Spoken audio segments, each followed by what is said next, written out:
Having piriformis pain or deep hip rotator pain or in the back of your pelvic floor is always tight. So anything in that deep hip rotator category that tends to kick in whenever you do lower body exercises can be very annoying. All right, so one of the tricks that you can try to decrease that external rotator overactivity is working on adduction. And so when we think about our external rotators, we think about the muscles that rotate our leg open. They also help some with hip extension, so extending that hip out. And so when you're going to do bridges or hip thrust or squats, you can, instead of thinking about pushing out on a band, okay, which often ends up being the prescription, so instead of pushing out on a band, which is going to be more deep hip rotator tightness, grab something to squeeze. Get those inner thighs to work, okay? Try to get adductors without a lot of TFL, so feel the front of your hips.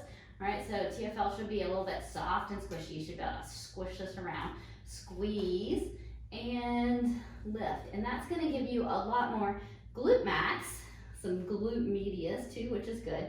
And it's gonna decrease, hopefully, those deep hip rotators. Now, sometimes I found deep hip rotators just really like to jump in no matter what.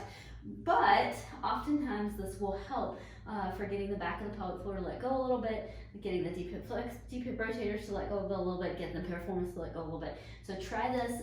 Try not to make sure your feet are a lot wider than your knees. So move your feet in about knee width, squeeze, adductor, and then lift. You can do that for simple things like bridges, hip thrust. You can even try it on your squats to see if you can decrease and calm down those deep hip rotators.